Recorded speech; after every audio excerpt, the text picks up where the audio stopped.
VeayGel production.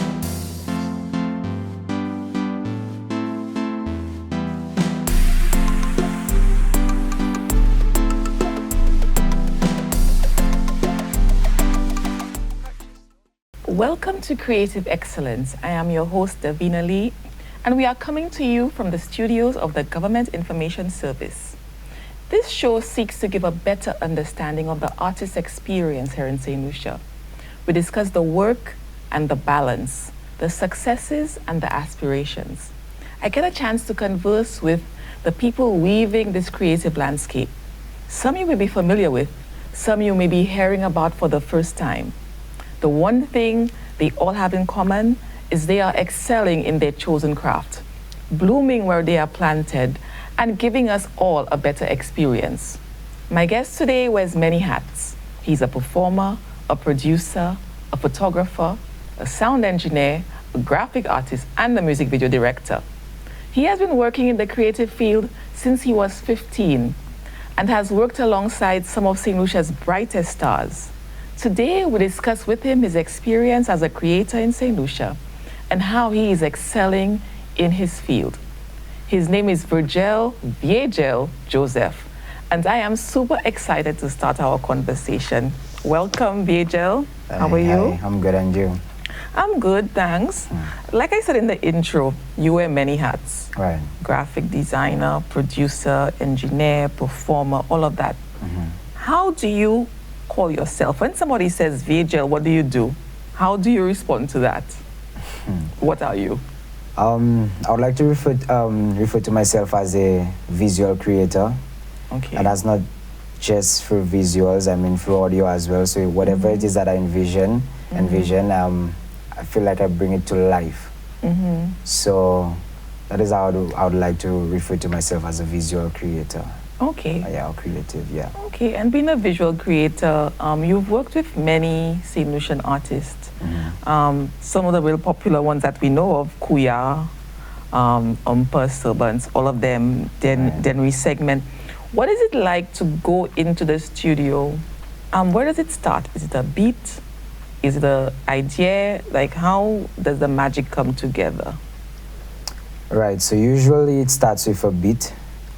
What I would do, like, for instance, if I'm working on like a project, so I would create the beat, send it to the artist, see if they'll catch a vibe on it. If they do, then if it's an artist that I would record, they come to the studio. Usually they would write. Some of them would write halfway.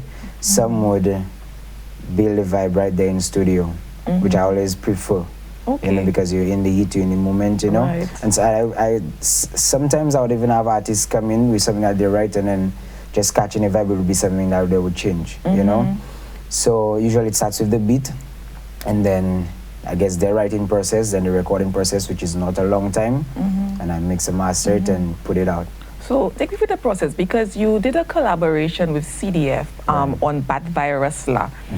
This song was, to raise awareness for the COVID-19 virus and so on. Right. What was the process of that? Because you had multiple artists on that. Yeah. That seemed like it would have been a very exciting time to be in the studio. Right. So what was that process? Was that process the beat first, or how was that one? The first step, CDF linked me, and they were like, we're trying to create a then Resegment song to, get people to follow the protocols, or to take precaution with the COVID situation at the time. And so I was like, all right. So what I did was I built the beat first, but in the process I linked the artists same time. So I explained to them, well, that is what they want done and whatever, and so on and so forth, and if they would be interested in doing it. So they were on board. So I built the beat, sent it to them. Because we were on a lockdown, state of emergency, I couldn't get everybody in studio.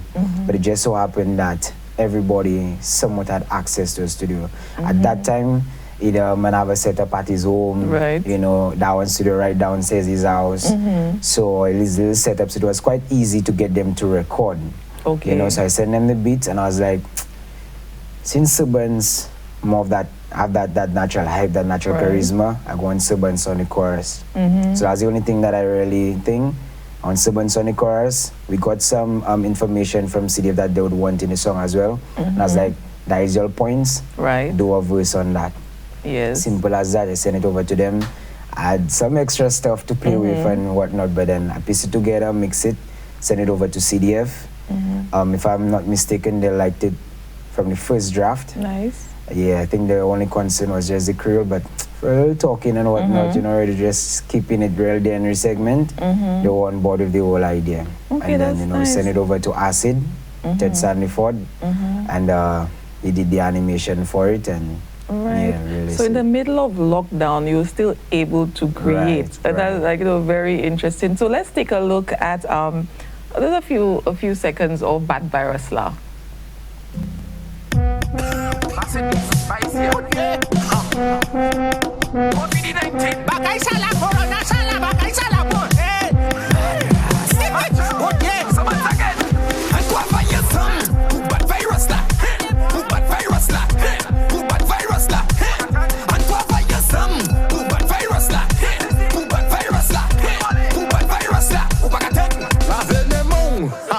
Toucher bouchou, pas toucher zio, ouest caillou, ma wepio, protecte famille, quand ça caille trop, ou pas katan, police caille bao. Couvert bouchou avant pousser, avant westerne ek mouché, lavez les mots ek savoublé, ouest caillou soublé.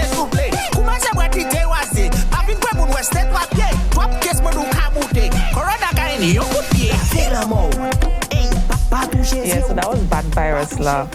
It was very forward-thinking, I think, of CDF to take that approach in terms of, you know, the protocols, because somebody who is maybe not listening to CMO on NTN or not listening to the radio what the protocols are, something like this, it stays in your head. Right. You know? It's very catchy. Yeah, very catchy. Yeah.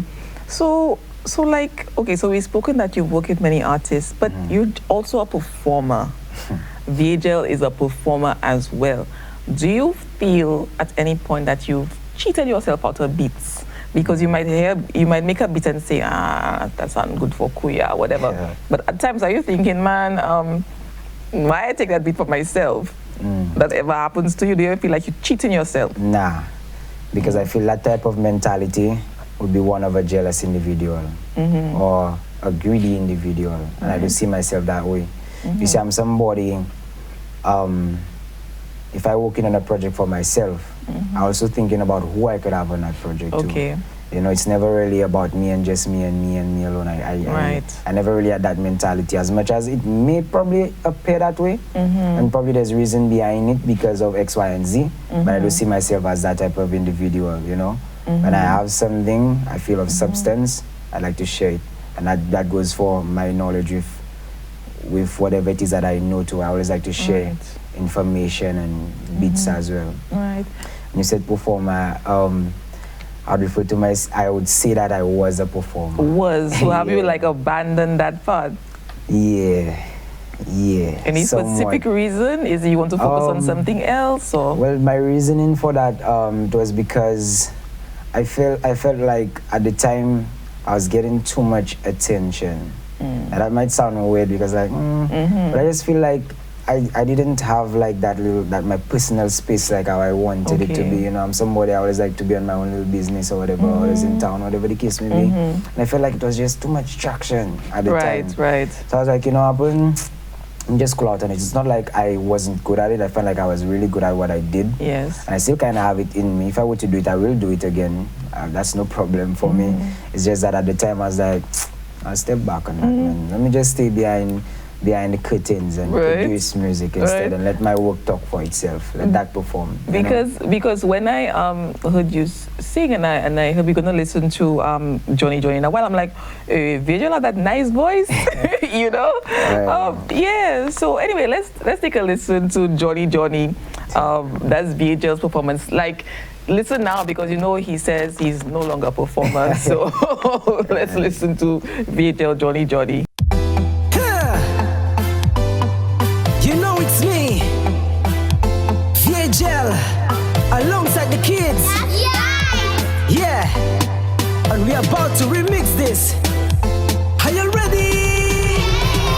Johnny, Johnny, Johnny, Johnny, Johnny, Johnny. Yes, Papa. Yo, eating sugar, eating sugar, eating sugar. No, Papa. Yo, telling lies, telling lies, telling lies. No, Papa. Yo, open your mouth, open your mouth, open your mouth. Children, children, listen to Papa. When you use toys, clean up after. After you eat, please brush your teeth. Make sure you wear cheek, cheek, cheek. Don't say bad words, listen to mommy. Stay in school and learn your ABC now. Count with me. 1, 2, 3. Johnny, Johnny, Johnny, Johnny, Johnny, Johnny. Yes, Papa. Yo, eating sugar, eating sugar, eating sugar. No, Papa. Yo, telling lies, telling lies, telling lies. No, Papa. Yo, open your mouth, open your mouth, open your mouth.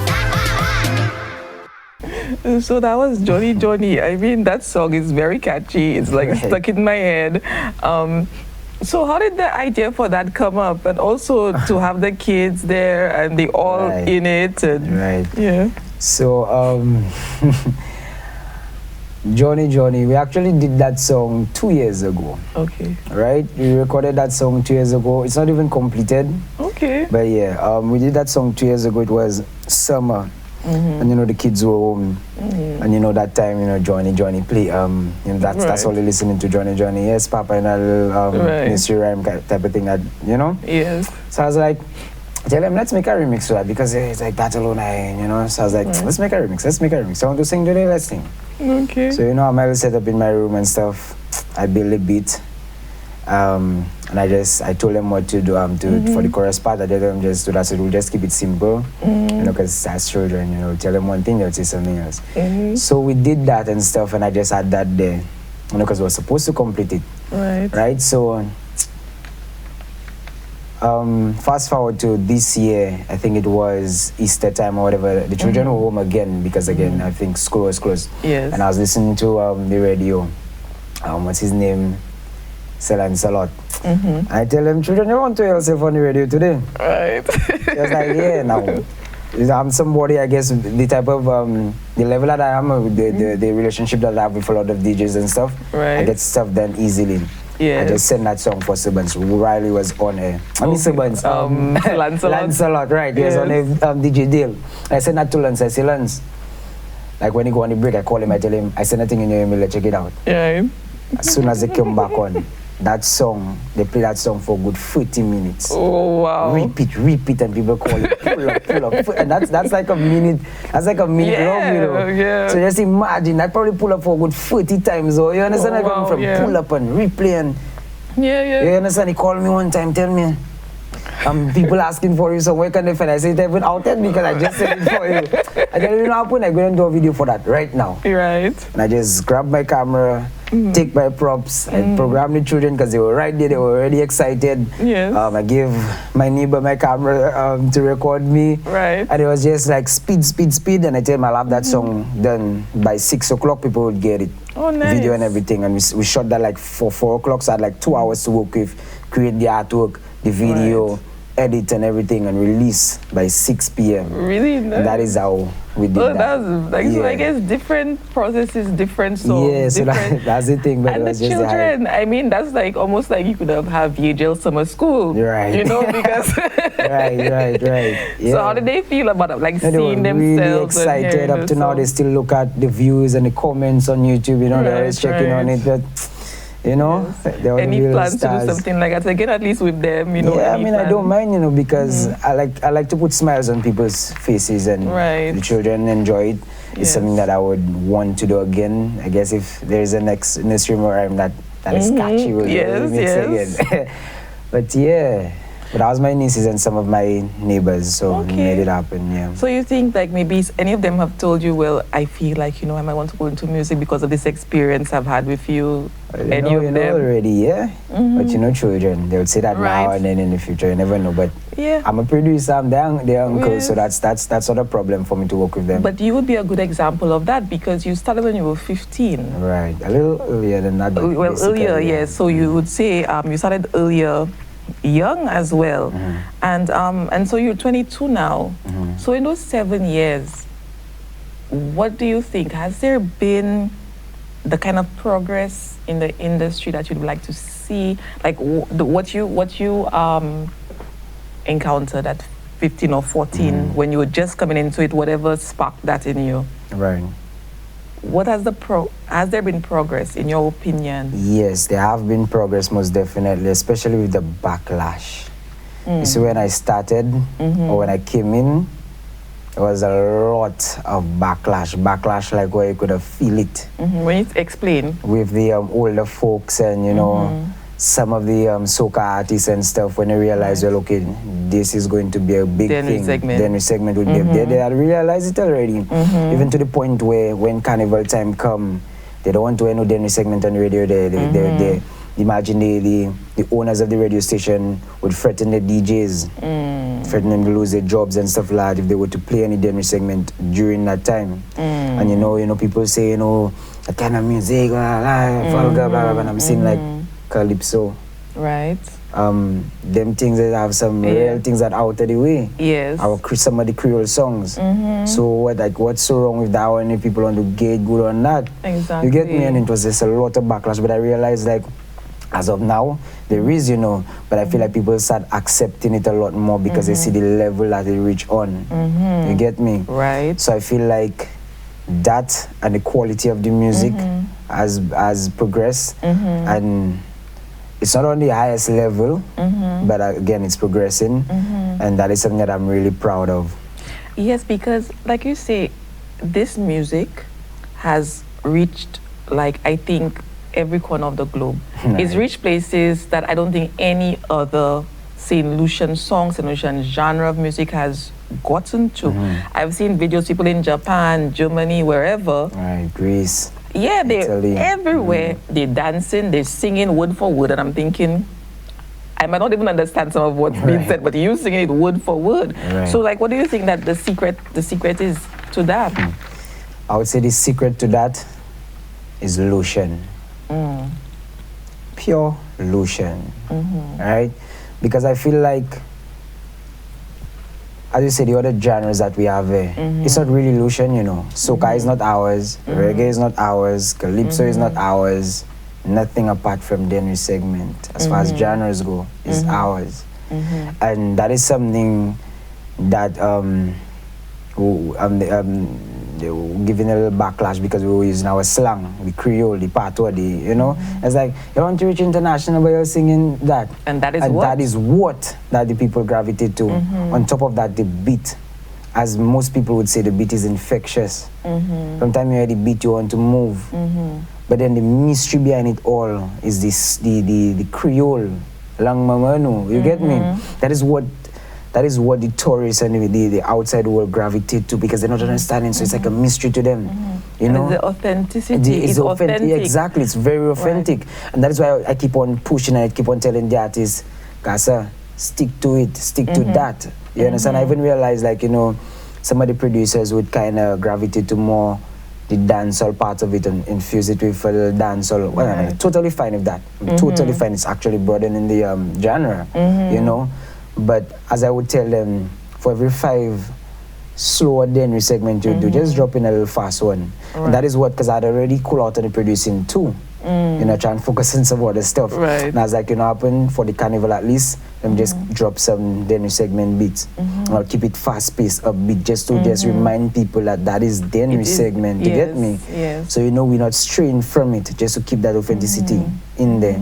You know? So it almost like was a fight because I remember I'm like, why the fight now? There was a lot of fight now. There was. Yeah, but I mean that even when you listen to solo and these kind of things, it's like there's still I wouldn't say vulgarity, but what people consider to be vulgar, and I think it's just the Denry segment is just building on that. Yeah, that's you know, what it is. It's authentic. It's Saint Lucian, and I guess that's what the secret is. People don't see any pretense in it because we might have not knocking rap or the R&B or anything like that, but it's almost like maybe imitating something else. But this is like our own. It is. So, what type of impact do you think you have had? You, VeayGel, what kind of impact do you think you've had on the Denry segment genre? Well, I don't want to seem cocky, so I don't want to take any credit. Right.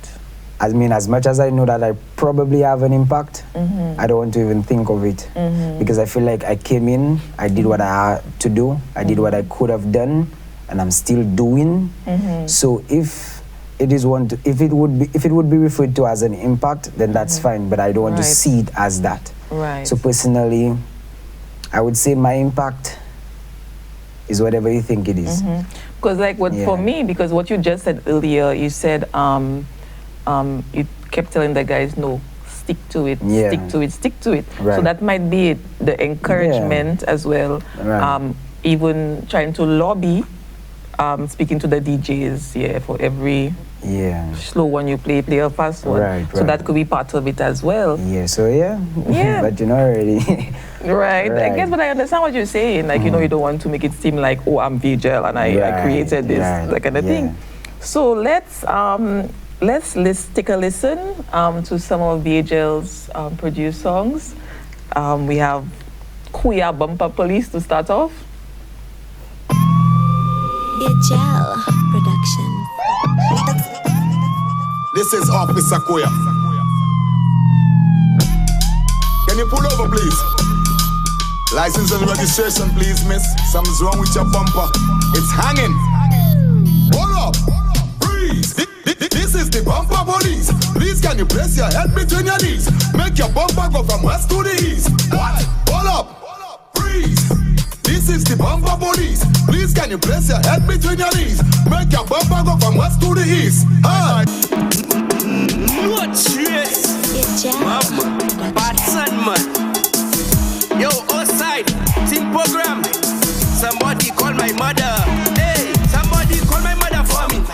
Call my mother for me. Call my mother for me. My head bad. Hey, somebody call my mother for me. Call my mother for me.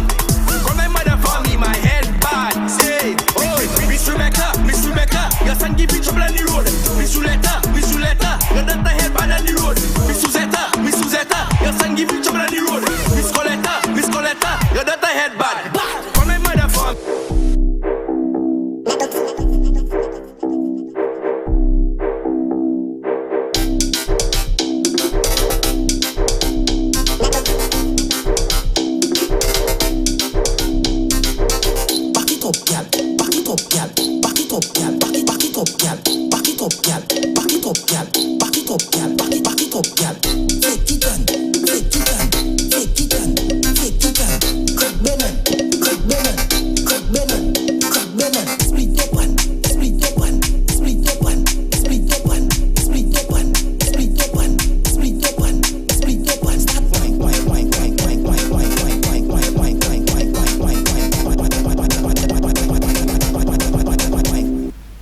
That was just a sample also of your, not even like scratching the surface. That's just a sample. As we can see, even Call My Mother for Me, that was Road March and so on. That was all. That was playing everywhere. People even up to now, any something happens, Call My Mother for Me. That's it's like a catchphrase right now. Yeah. But you don't just produce Denry segment.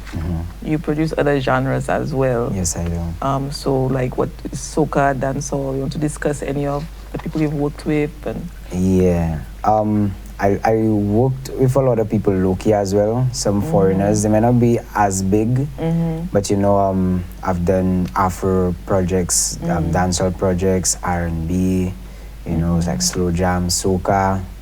You know, I've done stuff for Bunji Garlin and Ding Dong, so I was kind of somewhat an international one, you know. Yeah, but you see, the thing is, as I say, like, the fact that at the time, I saw, like, I wouldn't say people was gravitated, moving from the dinner segment. I just tried to be that pillar some way, somehow, for the dinner segment, you know. And just keep it like that, the fast-paced one I'm talking about. Yes. So, yeah, as much as I would do the other stuff, I still try to do a project every now and then. The dinner segment thing, you know. So somebody I see you work a lot with Kelly B. This is a Saint Lucian. Yeah, Kelly B. That's my partner themselves. Kelly B. And recently I started working with Dan Chorus. Okay. You know, unfortunately we can't. Some of it is too naughty. Some of it is too naughty. Right, but For yeah, these NTN. guys really talented, super talented, and they're serious about what it is that they're doing. You know. Can we see some of Kelly B? Like while we talk, we could probably show some of Kelly B while we're talking. Right. But you're involved in other areas, like so in the creative industries. There's the photography, the videography. How do you think your involvement in music has I guess influenced your work in those areas? The videography, the photography. Is it by collaboration? Well, to be honest, from my very first song that I did in school, well, one of my first songs, actually was from then I was interested in videography, because I recall it was myself and Richard, partner of mine. I did that song and we actually did the video for it. From since then, I was kind of interested in the video aspect of it, but I did not divert into it as yet because I did not have the equipment and stuff like that, you know, back then. So I was like, let me just wait it out a little bit and stuff till I feel like I'm ready. But from since then, I always had that eye for the videography. Okay. Specifically, I always like my action movies and these little visual effects. Right. So, you know, yeah. Okay.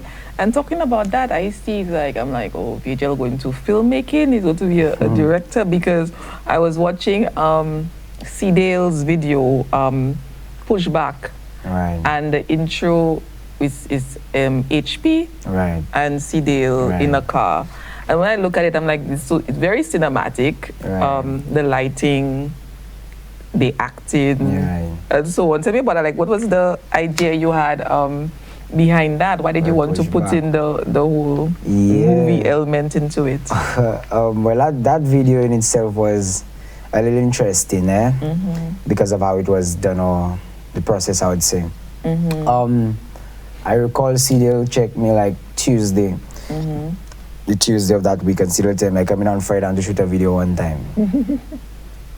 Now, they know me to be that kind of fast-paced guy, you know. I deliver like within 24 hours, complete project, everything. So he told me that. I was like, I tell me, yeah, man, I want a rapper style finish to it. I was like literally the information that I had. Tell me, Irie sent me the song, I check it out. He tell me, then I feel like throughout the week he was like, you know, you'll get a few girls, whatever the case may be and whatnot. I think it was on the day he was like, the day or the day before, because we didn't shoot it the Friday again, we did it this Sunday, we still got passes and everything, and he was like, me and HP want to do a little intro thing or whatever, you run it by me and tell me, Larry, I'll be able to do that. So that is how we did that aspect of it. And then we're supposed to get some vintage vehicles for that scene, for the open scene, but we didn't get it, but again, still made it work, and I feel like the overall video came out really well. The lighting, the help that I got from Persh, Jemison, and some other people I were on set, I feel like everything just pieced together properly, and it was a solid one for the little planning that it had, and the fact that we had these hiccups. So I feel like it came out really well. So there was like collaboration, very collaborative, like you say, somebody to do the lighting, effort, and so on. Okay, can we just see like the intro to this video, the mini movie?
So that was pushed back, and we can't show too much of it. You know, it's a little naughty. Maybe when we get, the version that's not too, naughty. Right. But yeah, so that was, and I really enjoyed that. That's just this movie element. Well, I want to ask you, what can other areas of the creative industries, because we have film, we have fashion, we have other areas, craft. Right. What do you think can be learned from Denry segment, the music aspect, the Saint Lucian music, what has been created in this area of the creative industries? What can the other areas learn? All right. What I believe the other areas can learn, because you see, as I said earlier on, Denry segment in itself is so organic. There is no secret remedy, there's no sauce, there is no patent for it. It's real organic in the way that it blow up and everything. I feel like what people should learn from that, especially as I said earlier on in it, there was a lot of backlash. I feel like what the other creatives or creative industry should learn from it is stick to what it is that you want to do and do it regardless of the negative energy or the negative criticism or that you get from it. Turn it into something positive and keep at it and just work on the craft and better it. Right. And stay in the direction that you want it to go.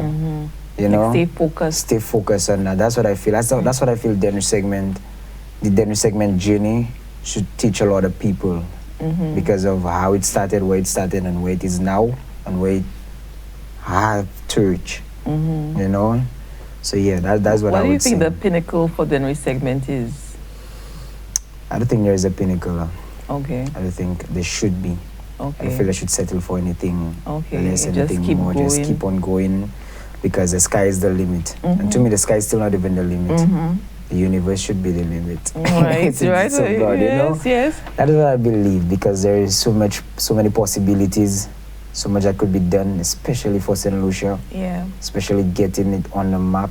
And what I feel like they did not give enough credit for is for, if you could recall, Carnival 2019, the amount of foreigners that were here, and the amount of foreigners that was just that made it clear that they came here because of the music, or it drew them here. And I feel like they did not give enough credit for that. You'll hear that? Trust me. You get me? Okay. So yes, I feel like that is a big thing, and you see 2022. Sometimes I say, well, God probably know why Corona hit me. 2020 around the time. I always say that because I feel like Carnival 2020 would have been massive. That's the energy I was feeling for it. And I would say because of the music. The music, I would say yeah, that. we'll claim it. Yeah, I would say claim that. it. Yeah. Yeah, and the thing is, okay, so the music you produce, that's my opinion, and the opinion of a lot of other people, is that it's of a high quality. Your video work is of a high quality. Do you think that some artists settle for mediocrity? Do you think there's a mindset that this is good enough? My first draft is my final draft. Do you see that a lot, or do you find people working and saying, okay, no, this is not good enough, I have to work more on this? Yeah, well, as of recently, I mean, everything is a progress. Everything is progress. As of recently, I realize the artists want more. Okay. You know, I feel like they seen what the outside will give in, and they want more. But you know, already with certain restrictions, sometimes you cannot give more, sometimes you can't give more. I wouldn't say that they settle for it. What I realized though with music or with creativity on a whole, I feel like the story is more important than the visuals most times, and the audio. I feel like if you're telling a good story in whatever it is that you're singing, the quality don't have to be the best when it comes to the audio and the audio video, as long as the story is powerful. So you take your listener, your audience exactly. With you. Because if you realize they have a lot of songs, when you listen to them, sing, like you're not even sounding good, but then it catch you. Right. And I'm not just talking about Denny segment, I'm talking about a lot of the songs. I remember when Vybz Kartel first got into prison, he used to record on a cell phone. And at that time, you know, the cell phones, the mics wasn't that good. He still does it, I guess, but then it's better now. But then you would still listen to it because of what he's saying. Right. You get me? So I feel like settling for mediocrity or mediocre stuff, it's a 50-50 thing. You know, as I said, it all depends on the story. And I feel like that's what a lot of people need to lean on more. Do you find the audience now is demanding more of artists? Yes, they do. You'd always get so that. that would give you think the artist more of a push? Like yeah, you'd always find that. I mean, everybody has to elevate, so given the fact that the audience want more from them, audience because getting they more want to see. sophisticated, and they know you can do good, so it's like... Yeah, so you'd get that. You'd get that, but then, I mean, the audience also have to understand the process too, and how things go. Right. You know, so as much as they would want you to build a spaceship, but you don't have the funds for the spaceship, you know, so... Yes. So talking about that, do you think something that has come up a lot is that persons say we don't get enough government support, the artist doesn't get government support or doesn't get private sector support. Do you think an artist needs the government to create? Personally, an artist doesn't need the government to create. But also they have there's different creative processes. So with me, I would be fine with just creating on the toilet. Right. You know, that's I'm in my comfort zone. I'd create as far as creating goes. Some other people would need resources to create. Right. Some people need certain things to create. So I wouldn't say that an artist needs a government to create, but I feel like, or private sector, but I believe that certain artists or certain aspects of the artist's career, they would need some support from the government or a private sector. You get me? Right. So, because like, for instance, I know Barbados, as long as the artists, they realize the artists have the potential and the artists bussing, immediately they get your visa for you. They try their best to get you out of there because they know money that you collect out there, you're bringing it back home. Right. You spend all your money for it. I mean, like, you know, you bring it back home, so that's revenue, that is traction coming to the island. You know, with that being said, I love what the previous government did with the artists when they got them the visa and got a whole bunch of them to the US. Right. For that time being, I feel it was for Miami Carnival time and stuff like that. I mean, as much as it may not didn't go according to plan, but we don't have to go into that. But again, it was they made some effort to make sure that they, you know, they did something for the artists, and I like that. There's a lot that could be done still. Not saying no, but I feel like So I don't want. I'm saying this to say an artist shouldn't depend on support from the government or support from people. Right. Or make it hinder the creative process. But there is some support. But there is some support that you would need. So if you are to advise the government, we have a new government, we have a new minister for creative industries. Right. If you had a meeting with him and he says, how, VeayGel, in your opinion, what can we do to support the growth of this industry, the creative industries? What is one of the first things you would say? What can government do? Let us know. All right, I feel like, or before I answer, the government have been trying to give their influence by doing, let's say, expos and little workshops and whatnot. But it's always like that is where it reach. It's like nothing more, nothing less. I feel like if the government or if the minister understands the whole creative process and the business, if they understand the business aspect of it, they would know how to tackle it. That's how I would put it. Because, as I said, there is no specific, there's no remedy. No matter how many expos, it's not one size fits all. Yeah, it's not one size fits all. It's the same with school. And that is what I feel like a lot of teachers are doing wrong too, or the system, because they would come and they would teach you A, B, C, D. When somebody else would understand it as you get me? Yes. So they're only teaching that way, so it would be difficult for the other students to learn. You get me? So I feel like what I feel we're lacking the most, I feel like in the industry, is a lot of the business aspect of it, how to actually make a living off of it. And I feel like what they should implement is how much promoters and the government itself take these creatives or these artists and stuff seriously when it comes to understanding that, hey, this is their job. They need to get paid adequately for their services and these things. I feel like when there is that level of respect for the art, then everything else would fall in line. I feel like that is what is missing, the respect. Do you feel now that people are still looking at this as a hobby? Yes, they do. And the artists themselves as well. Right. Because you see, the thing is, I myself used to see it as a hobby, something that I love, something that I like.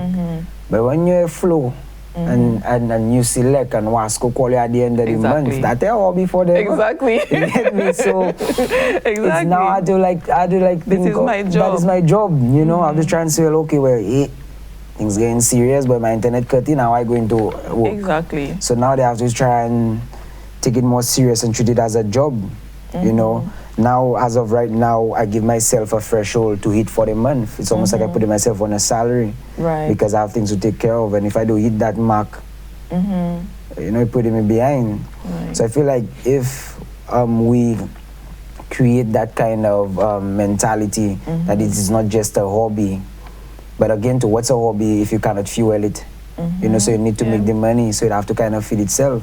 Right. You know, so you have to treat it like a business at the end of the day, or our job.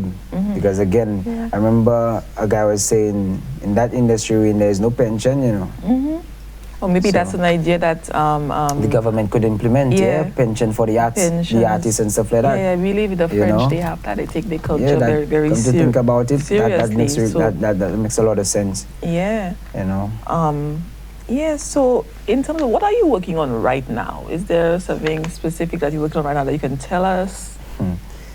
I'm working on a lot. I'm working on a lot, but as of right now, I'm really excited about that project. That project I'm doing with Dan Chorus. It's supposed to be releasing today, so by the time this video airs, it would already been out. It's called Astronaut. I kind of like that project low-key. But I'm actually working on some stuff with DramaCon. Right. That will be released later on during the year. It's a podcast. Actually, the podcast is DramaCon collaboration with DigiCell. It will be on the Playgo app and stuff. So I'm really excited about that as well. Nice. And you know, also I'm working on myself. You know, my business. Better inequality and everything, like just trying to elevate for next year, you know, and keep on progressing. So that is what I'm really working on right now. Taking baby steps with it, but that is what it is. Yeah. Okay. The creative industries, like you said, you're working with DramaCon and so on. Right. It's very collaborative. And how important do you think it is to find your tribe, to find your crew? Because I've seen some productions I had both G6 and VeayGel or Ransom. Right. So like, how do you find your tribe, your crew, or do you think it's important to have people that you work with regularly and so on? Yeah, it is important, you know. It is important, and it's also important to branch out as well, or get external not advice, external critics on your work. You mentioned G6 and Ransom as my partners themselves. That's guys that I feel like, and Chrome as well, that I feel like that real when it comes to the music aspect of it. So usually we work together. Like I feel like I have a relationship with them that if I were to call them now and ask for something, no hesitation in spite of whatever it is, you know, and that is good to have. You know, when you have them kind of links. Again, Ransom had some influence on my career. I had influence on G6's career.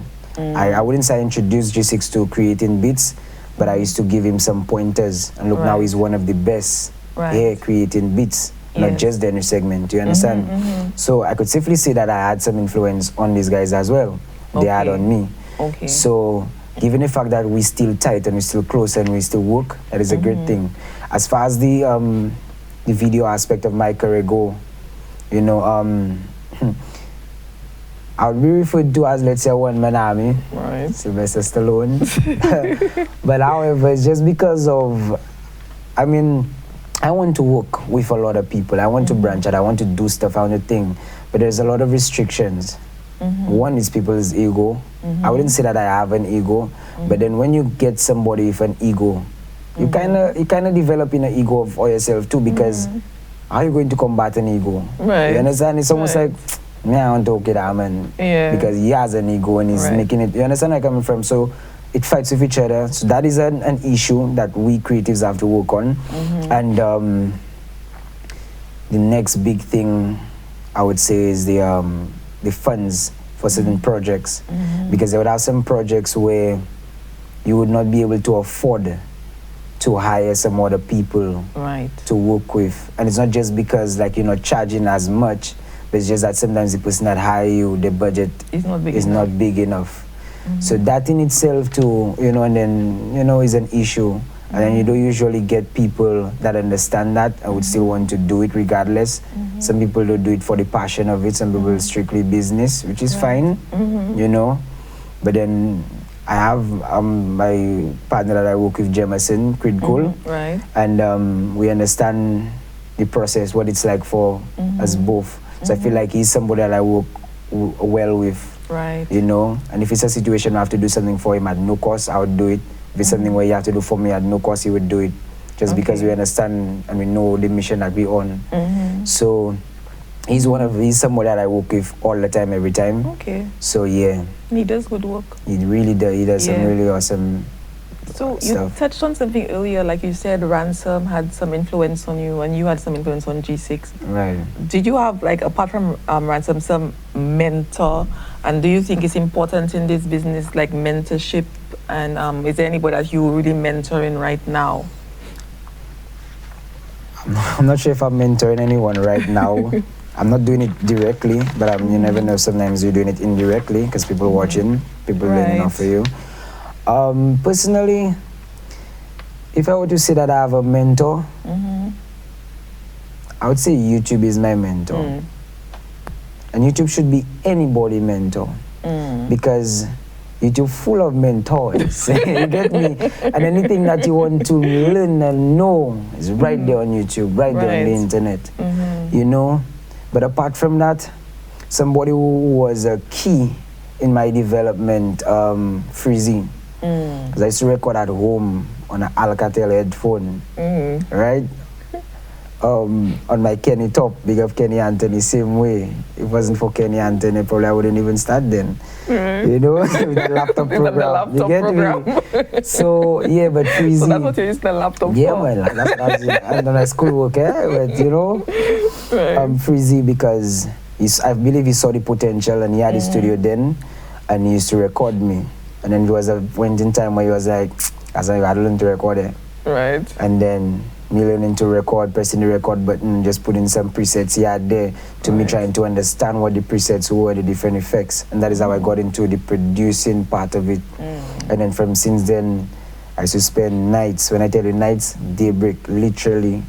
Like probably for a whole week I doing daybreak, go and sleep in during the day, just learning stuff on YouTube. I feel like I'm more at ease at night, and I still do work at night. Rather than during the day. During the day I'll do some of the stuff, but then my heavy stuff, I do it at night. You know, so I would say Freezy. Freezy Ekede.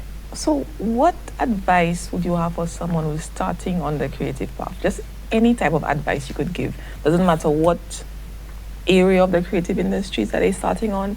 If there's some sort of advice you would give to them. Okay. I'll let them know that if it's something that you're really passionate about, something that you really want to do, do it. The negative or the constructive criticism that you'd get, well, you'd have to know if it's constructive, but take it and turn it into something positive. Better your craft, learn. And to anybody that just starting off, YouTube. That's a good one. That's a good advice. YouTube. YouTube. Because again, you see, the thing is, again, YouTube have a lot of teachers, and people could teach you something, but people cannot teach you to be creative.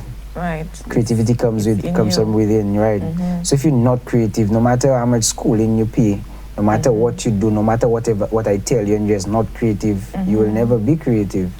You know, that's why I always tell people I could never pay for a course And the reason being because the people that giving them courses, they're teaching you what they know, or how they do stuff. Right. You know?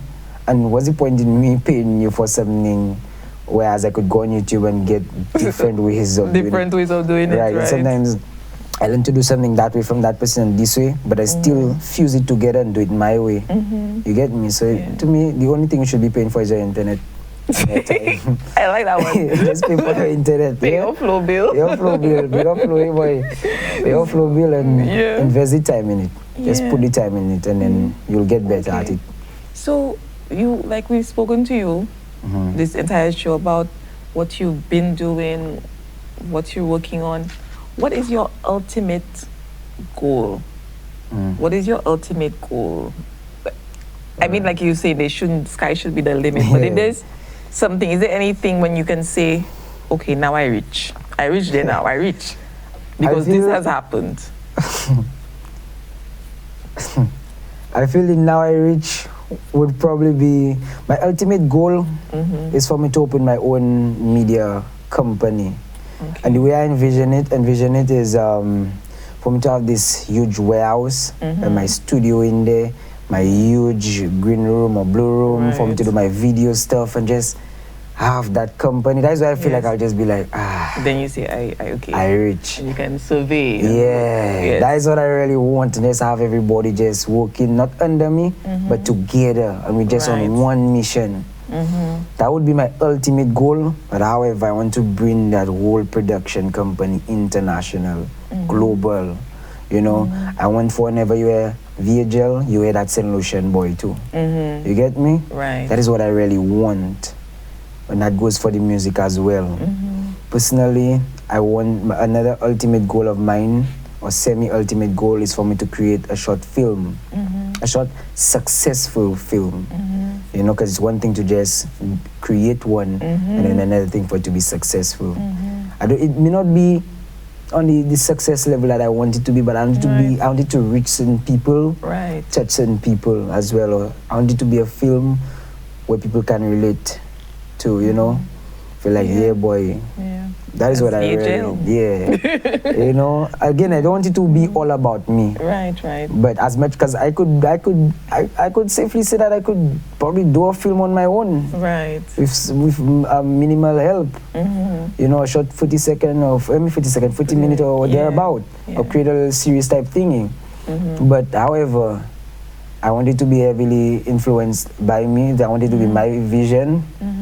So by any means necessary, I want to achieve that. And I feel like sooner or later I will, or in the near future I will do it, because you know, again, you know, given the fact that I've been introduced to a lot of people for the past couple of months, this year have been a very good year for me. So I feel like with the little insights that I get and the little connections that I've made, I feel like working on a short film very soon is very possible. That's very, very, very good to hear. Yeah. And it's a great place for us to close as well. And it's been it's been very great talking to you. Right. Frankly, you know, we had a nice, good discussion about the industry, about your work and so on. Is there anything else you would like to add, or?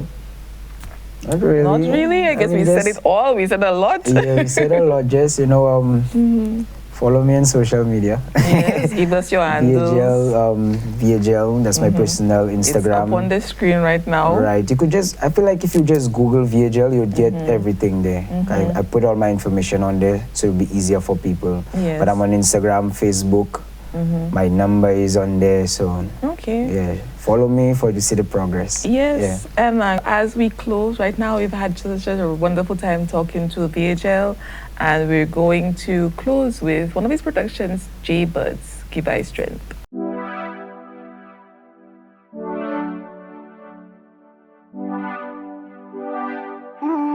Sounds like Placid. Yo, Placid.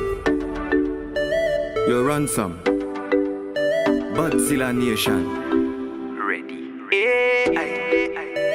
This one dedicated to all the real ones, you know. Real song. Yeah, this one dedicated to me brothers.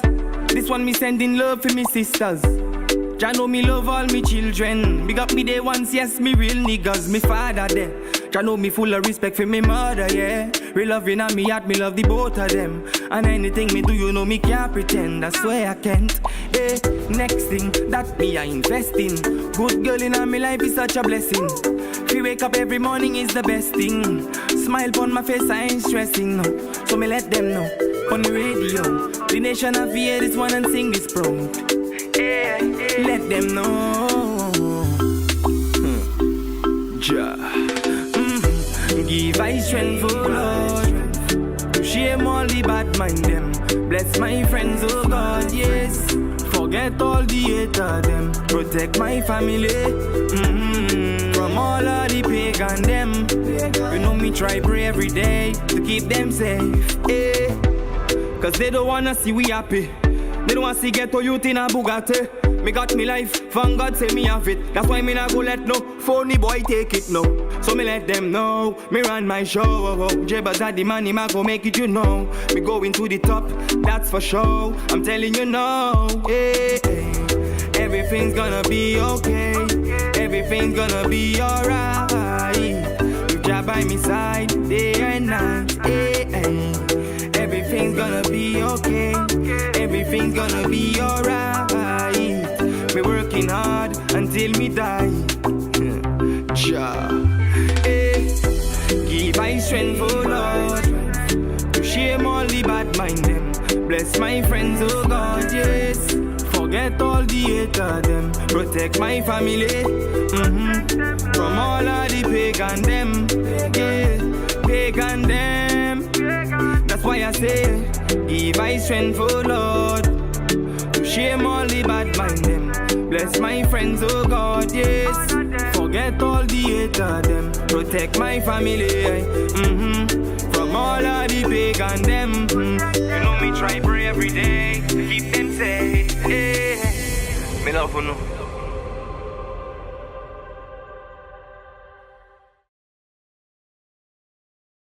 That's a VeayGel. They have a road by my home there that's not well. Every time carnival happening, they the truck passing. Now I have one question asking. Who that paving it? Who paving it? He paving it. Who paving it? She paving it. Who paving it? I paving it. Who paving it? We that paving it. Who paving it? He paving it. Who paving it? She paving it. He say she and she say he. Right now don't give me no story. Pave it, pave it, pave it, pave it, pave it, pave it, pave it, pave it. Wine and baby way. Pave it. Wine and baby way. Pave it. Wine and baby way.